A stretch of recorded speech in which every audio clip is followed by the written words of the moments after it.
सफल होगी तेरी आराधना। एमडी, दादी ने मुझे बताया कि आप यहाँ हैं। मुझे आपकी इतनी चिंता हो रही थी कि मुझे लगा कि इस आराधना में फिर से वो मीना या कोई आ ना जाए और आप पे हमला ना कर दे, लेकिन नहीं, वो तो यहाँ पे आपकी पत्नी बनकर हंस रही है, खिलखिला रही है। नाटक तो नहीं कर रही थी तुम, ताकि एमडी तुम्हारी चिंता करे, तुम्हारे पीछे पीछे घूमे? मुझे साहब जी के लिए कोई नाटक करने की जरूरत नहीं है, और ना ही मैं ऐसा रिश्ता चाहती हूँ जिसे जबरदस्ती निभाना पड़े। आज रात आप इसी के कमरे में रहने वाले हैं क्या? आपने मुझसे शादी का वादा किया है, मेरे मंगेतर हैं आप, मुझसे वादा करके आप इसके साथ हैं। क्या चल रहा है आपके दिलो दिमाग में?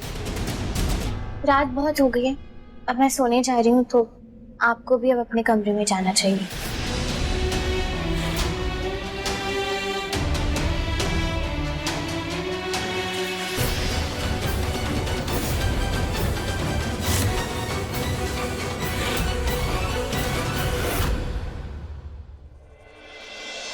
रुकिए एमडी। देविका, तुम कुछ समय के लिए आपको उन्हें और उनके बच्चे को सही सलामत अपने साथ रखना ही होगा। सब कुछ समझ में आ रहा है मुझे, कैसे आराधना को चोट लगी, थोड़ी तकलीफ क्या हुई उसे, आप तुरंत सब कुछ त्यागने को तैयार हो गए। आपका नाम, आपका वजूद, आपका सब कुछ, और अब आपको लगा कि उसे कुछ हो ना जाए तो आप उसके कमरे में चले गए। आखिर क्या चल रहा है आपके दिलो दिमाग में एमडी, बताइए मुझे। आपने मुझसे शादी करने का वादा किया है कि नहीं? हाँ, आप ही के लिए तो मैं इस घर में रह रही हूँ, सिर्फ और सिर्फ आपके लिए। I love you MD, I really love you so much. MD, अगर आप नहीं है ना तो कुछ भी नहीं है, ये बच्चा भी नहीं है। मुझे आपके अलावा और कुछ भी नहीं चाहिए MD, कुछ भी नहीं चाहिए। अगर आप मुझे ऐसे ही हर्ट करना चाहते हैं ना तो मुझे बता दीजिए प्लीज। आपके अलावा मुझे और कुछ नहीं चाहिए MD, कुछ भी नहीं चाहिए। नहीं देविका, ऐसा कुछ नहीं, जैसा तुम सोच रही हो वैसा कुछ नहीं है, वैसा कुछ नहीं कर रहा हूं मैं। लेकिन हाँ, पिछले कुछ दिनों में कितनी प्रॉब्लम्स आई हैं, सब परेशान है घर में, और उन सब की वजह सिर्फ मैं हूं। रिलैक्स करो, अपने कमरे में जाओ, मुझे भी थोड़ा आराम की जरूरत है। रिलैक्स।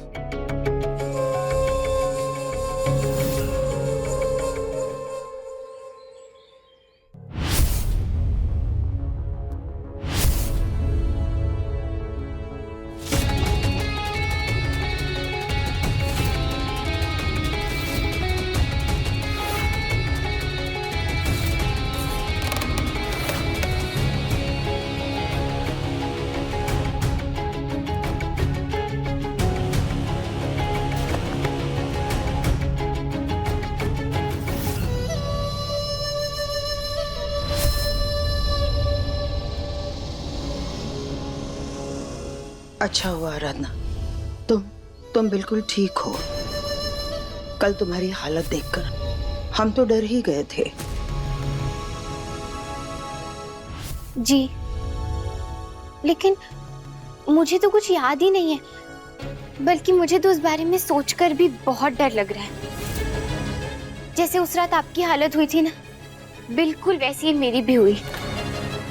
मैं आपको बता भी नहीं सकती दीदी कि मुझे कितना ज्यादा डर लग रहा है। वाह आराधना वाह, देविका से लड़ते लड़ते तुम तो उससे भी बेहतर खिलाड़ी बन गई। कितना अच्छा नाटक कर रही हो। मुझे नाटक करना पड़ रहा है क्योंकि आपने अपने लालच और स्वार्थ में इतना बड़ा कदम उठाया, और वो भी अपने ही भाई के खिलाफ। तुम चिंता मत करो, हम तुम्हें और इस परिवार को कुछ नहीं होने देंगे। मैं भी यही चाहती हूँ, चाहे मुझ पर कितनी भी मुसीबत क्यों ना आ जाए, जब तक मैं हूँ, मैं साहब जी और इस परिवार को कुछ नहीं होने दूंगी।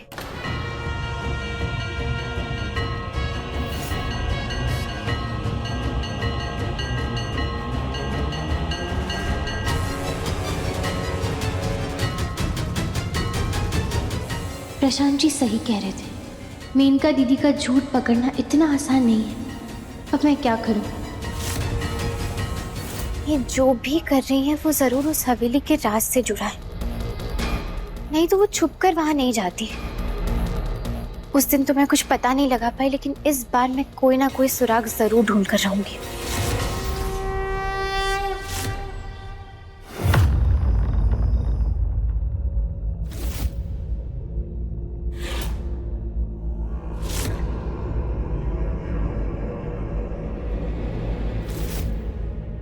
समझ नहीं आ रहा है इस हवेली में ऐसा कैसा राज दफन है जिसकी वजह से मेनका दीदी यहाँ बार बार आती रहती है। यहाँ तो सब कुछ बंद पड़ा हुआ है, ऐसा तो कुछ दिखाई नहीं दे रहा।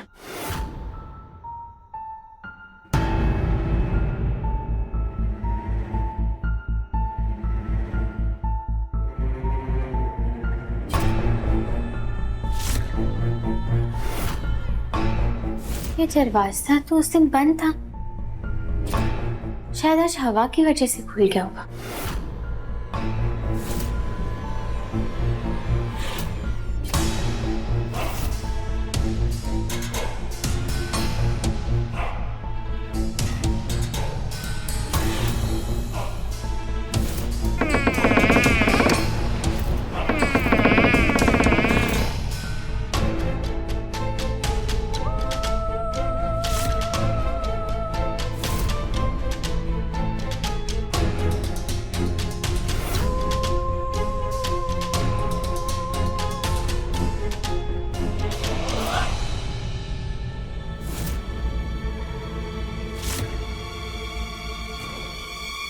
यहाँ रोशनी कैसे?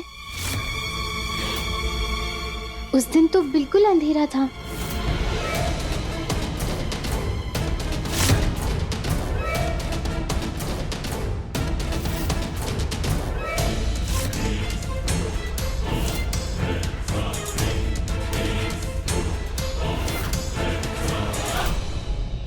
यहाँ लाइट कैसे चल रही है?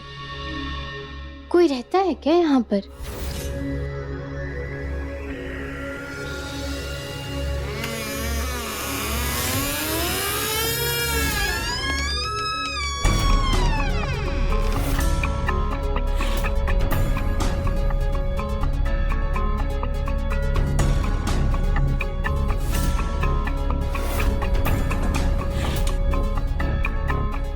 यहाँ तो कोई है नहीं, फिर ये लाइट क्यों जली हुई है?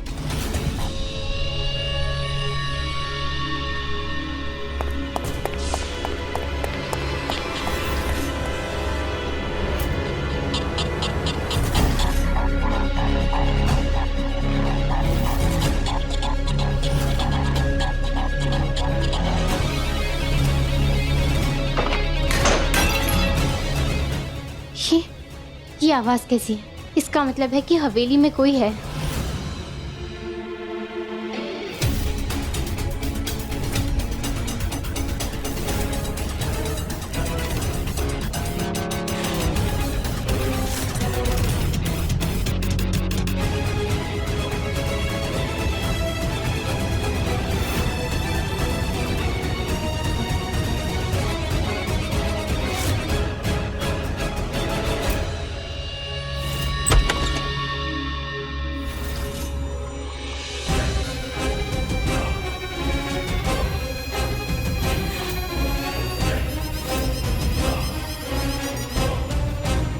रुको।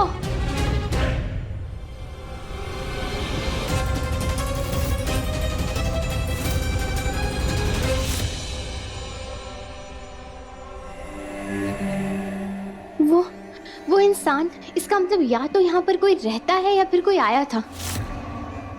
आखिर इस हवेली का राज क्या है?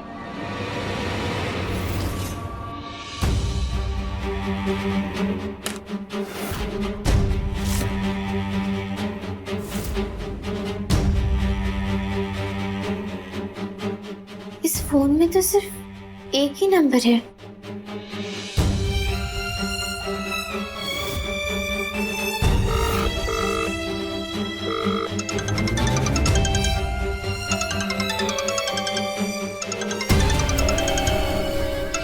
सवेरे तो हम मिलकर आए थे, दोबारा फोन क्यों आ रहा है? सब ठीक तो है ना? हेलो?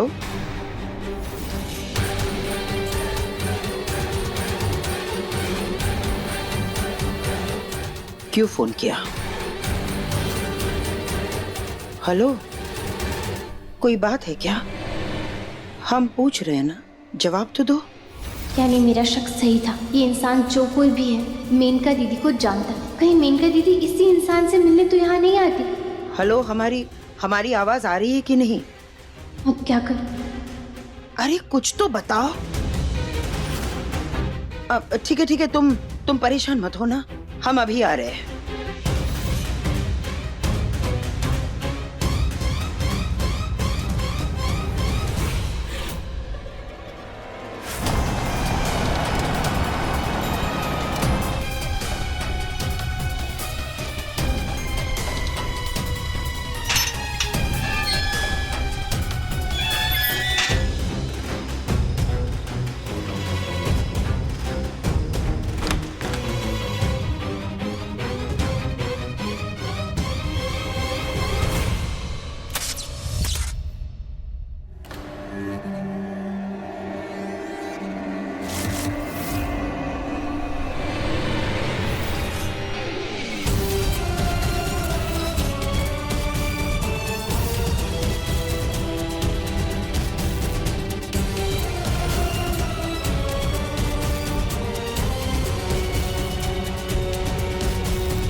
मैंने कहा था ना, मैंने मेनका दीदी को यहाँ आते हुए देखा है। विनायक के अन्नप्राशन वाले दिन के पहले भी ये यहाँ आई थी। बताइए दीदी, आप क्यों आती रहती हैं यहाँ पर?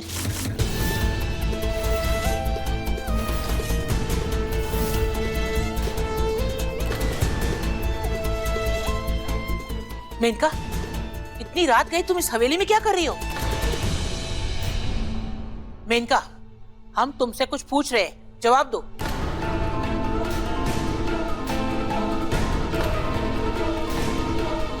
मेनका,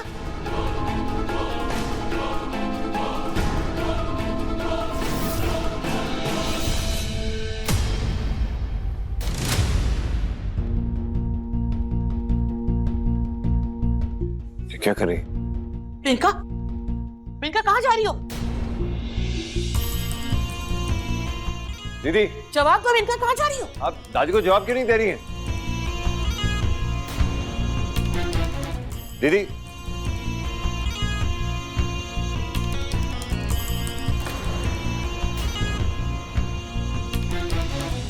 जरूर ये मेनका दीदी अब कोई नया नाटक कर रही है। दीदी मेरी बात सुन, कहाँ जा रही है? दीदी, दीदी, मेनका दीदी, आपको मेरी आवाज सुनाई दे रही है ना? दीदी! मेनका, क्या हो गया तुम्हें? तुम ठीक तो हो? कुछ बोल क्यों नहीं रही मेनका? मेनका, जवाब दो।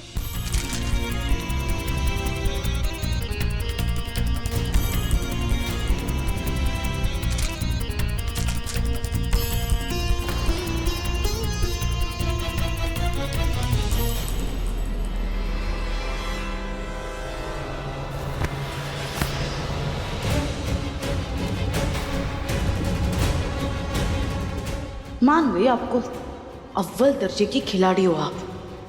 नहले पर दहला मारकर पूरी बाजी ही पलट दी।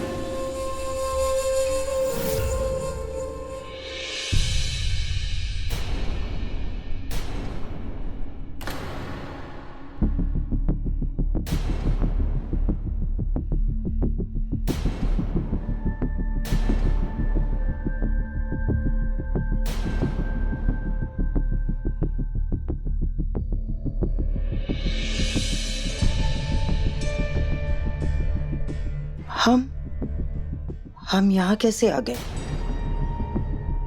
और आप लोग यहाँ कैसे? अब ठीक है। हाँ,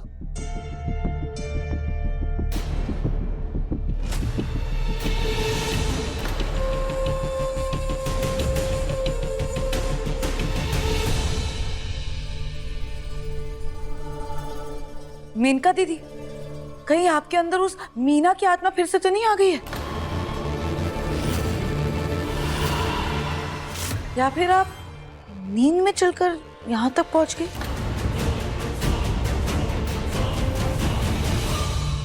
हे भगवान, ये मीना की आत्मा तो हमारे परिवार का पीछा ही नहीं छोड़ रही है। शिव शंभू, अब आप ही कोई रास्ता दिखाइए और हमें इस मुसीबत से निकालिए।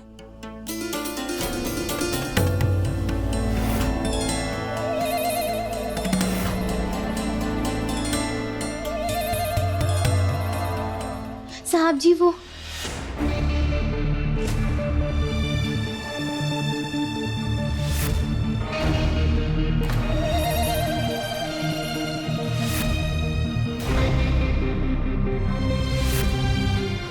क्या हुआ राधा?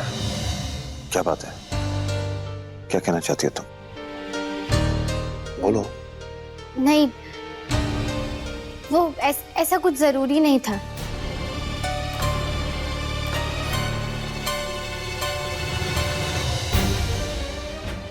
अगर साहब जी को फोन की बात बताई तो दीदी उस बात से भी इनकार कर देंगी और सबकी नजरों में मैं झूठी बन जाऊंगी। अभी ये बात छुपाने में ही भलाई है। ये सब इस हवेली की वजह से हो रहा है, सब। लेकिन अब बस लगता है मुझे इस हवेली को तोड़वाना ही पड़ेगा। इसका नामो निशान मैं मिटा दूंगा।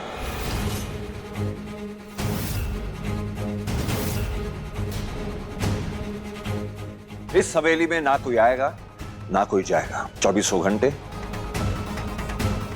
इस हवेली पर निगरानी रखेंगे और होली के बाद इस हवेली को मैं तोड़वा दूंगा। तब तक हमारे परिवार से इस हवेली में ना कोई आएगा ना कोई जाएगा। यह हवेली पूरी तरीके से बंद रहेगी। किशन। जी भैया। हवेली के सारे दरवाजे बंद करवा दो और हर दरवाजे पे एक गार्ड होना चाहिए। चलिए।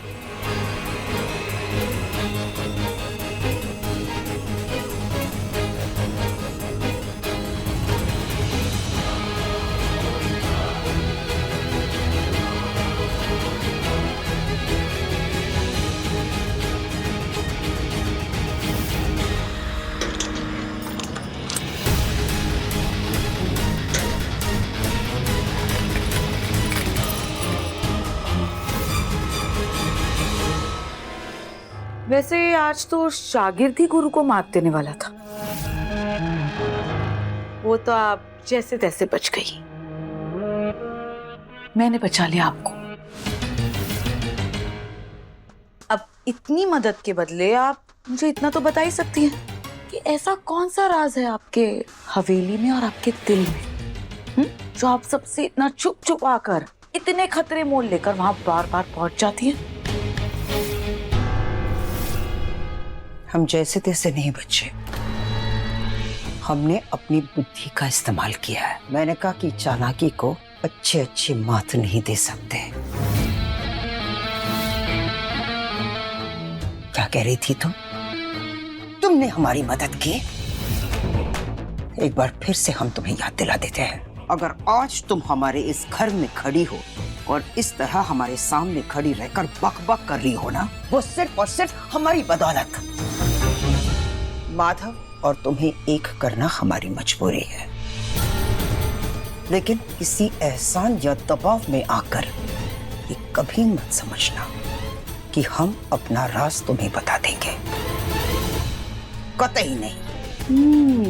अच्छा, लेकिन उस आराधना का क्या? वो तो बार बार आपका पीछा करके हवेली में पहुंच जाती है।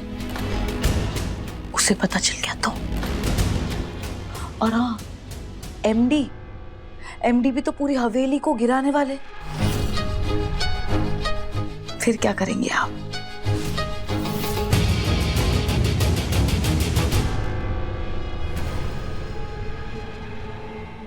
आराधना को सब कुछ तभी पता चलेगा ना जब उसे अपने कामों से फुर्सत मिलेगी। कल होलिका दहन है, उसके बाद है होली। माधव यही कह रहा था ना कि होली के बाद वो हवेली टूटेगी। जब पूरा परिवार होली खेलने में व्यस्त रहेगा, उस वक्त हम जाएंगे उस हवेली के अंदर, अपने राज को हटाएंगे, उसे सुरक्षित करेंगे। किसी को इस राज के बारे में कभी पता ही नहीं चलेगा। साहब जी ने हवेली को बंद करके वहाँ सख्त पहरा लगवा दिया, तो ना ही कोई वहाँ से अंदर जा सकता है, ना ही कोई बाहर आ सकता है। खुद मेनका दीदी भी नहीं। होना हो मेनका दीदी का राज अभी भी उस हवेली में ही है। और वो इंसान जो कंबल में छुपा हुआ था, वो भी हवेली में ही बंद है और अब बाहर आ भी नहीं सकता। होली के बाद साहब जी हवेली को गिराने वाले हैं। मुझे पूरा यकीन है कि जरूर इस बीच मेनका दीदी कुछ ना कुछ तो करेंगे। मुझे उनसे 2 कदम आगे रहकर उनके राज का पता लगाना ही होगा।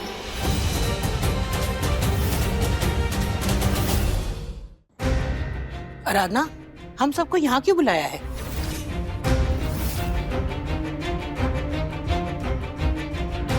दादी, मैं सोच रही थी कि क्यों ना हम लोग इस बार होलिका दहन की पूजा उस हवेली में करें।